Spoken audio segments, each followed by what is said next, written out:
My husband thought I only understood computers well enough to check email and pay bills. Then, halfway through dinner, I watched him delete a text message under the table like a teenager hiding something from his mother. I did not gasp. I did not set down my fork too hard. I simply took a slow sip of wine and let my hand tremble slightly around the stem. Because sometimes the most dangerous thing you can do is let someone know you've already seen what they're trying to erase. My name is Lily Harper. I'm 35 years old, and that night I was sitting across from my husband at Marchetti's, our favorite restaurant in downtown Charleston, watching rain streak down the window while he calmly discussed the theft of my life with the woman seated beside him.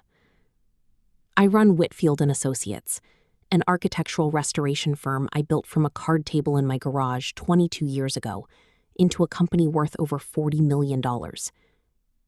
Daniel married me 8 years ago, right after his own construction company collapsed.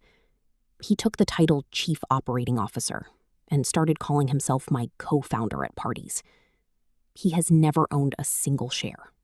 What he did not know is this. Before I ever restored a single building, I spent 12 years as a digital forensics investigator for a corporate fraud unit in New York. I recovered deleted evidence for a living. Daniel only knows I used to work in IT security. That's the story I let him believe. He never asked for more. People rarely do when the lie is comfortable. For months, Daniel had been telling clients I seemed tired, overwhelmed, not as sharp as I used to be.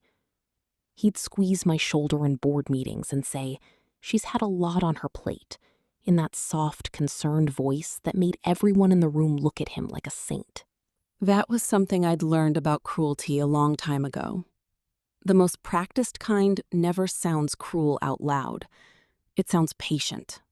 It finishes your sentences before you can. At the table that night, Priya Anand sat across from us. 38, polished, a venture capital consultant Daniel had brought in 6 months earlier to modernize my firm. She smiled at me the way people smile at furniture they're planning to replace. 2 more weeks, Daniel had texted her 3 days earlier, and the board will vote her out. I knew because I'd already recovered it. He just didn't know that yet.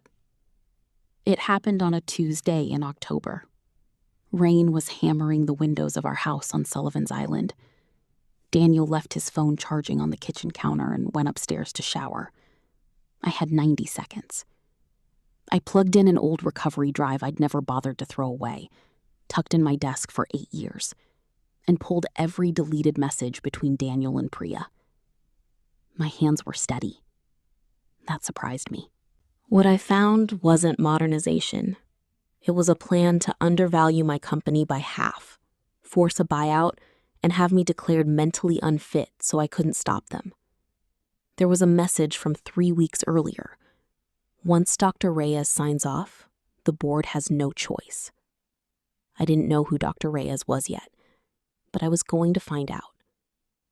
If someone you loved had already started planning your ending, would you confront them the moment you found out, or stay quiet and let them keep digging? I called Renee Castillo the next morning. Renee and I worked together for 6 years in New York before she left to start her own cyber forensics firm in Atlanta. She's the only person alive who still knows what I used to do before I became just an architect's wife at cocktail parties. "Don't confront him yet," she said, her voice flat and careful. "Let him keep deleting.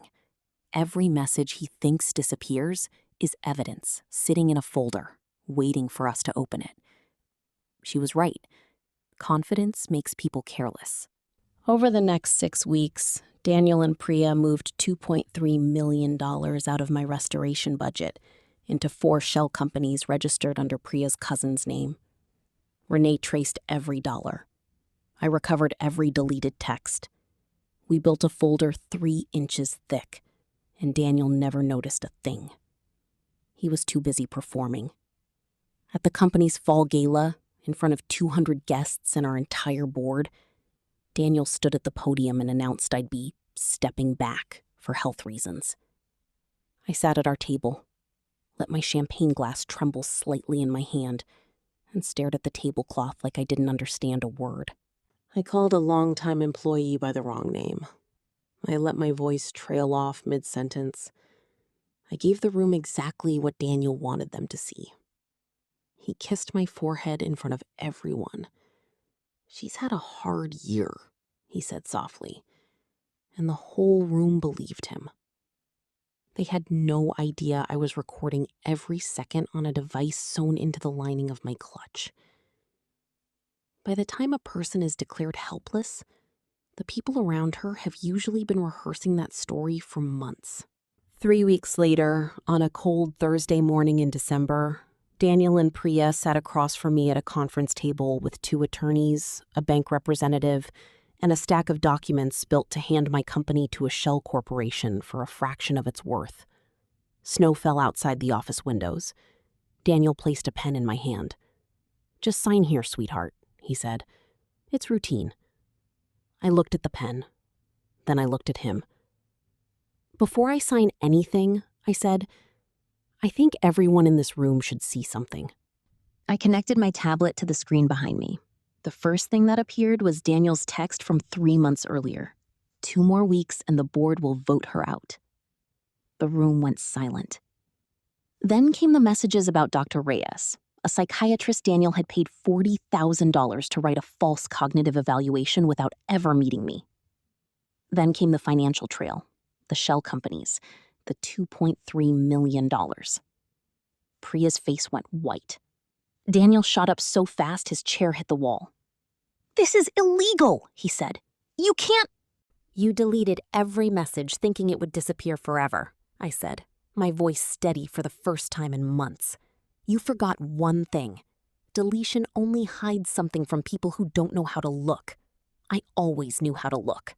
2 investigators who'd been waiting quietly in the hallway walked in. Renee had made the call that morning. Daniel and Priya turned on each other within minutes. He said the fake vendors were her idea. She said the false medical report was his. Neither of them noticed the recorder in my clutch had already sent everything to Renee's server, time-stamped and backed up 3 times over. By January, Daniel faced federal fraud and coercion charges. Priya lost her license. Dr. Reyes surrendered his before the state board could take it. The hardest part wasn't watching Daniel get arrested. It was calling my son. Ethan and I hadn't spoken in almost a year. Daniel had told him I didn't want to hear from him, that I said he only cared about the company. None of it was true. I found dozens of his messages sitting unread in a folder Daniel thought I'd never find.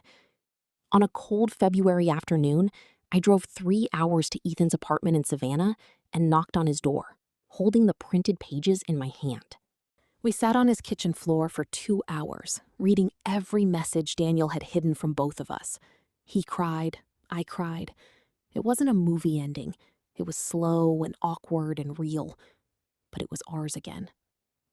I still run Whitfield and Associates. I don't hide what I used to do anymore. For months, Daniel believed silence made me weak and love made me easy to control. He was wrong about both. Silence let me hear the truth clearly enough to use it. And love, once separated from fear, brought my son back to me. So tell me honestly, if someone you trusted tried to erase you from your own life, would you confront them the moment you found out, or stay quiet until you had enough proof to take everything back?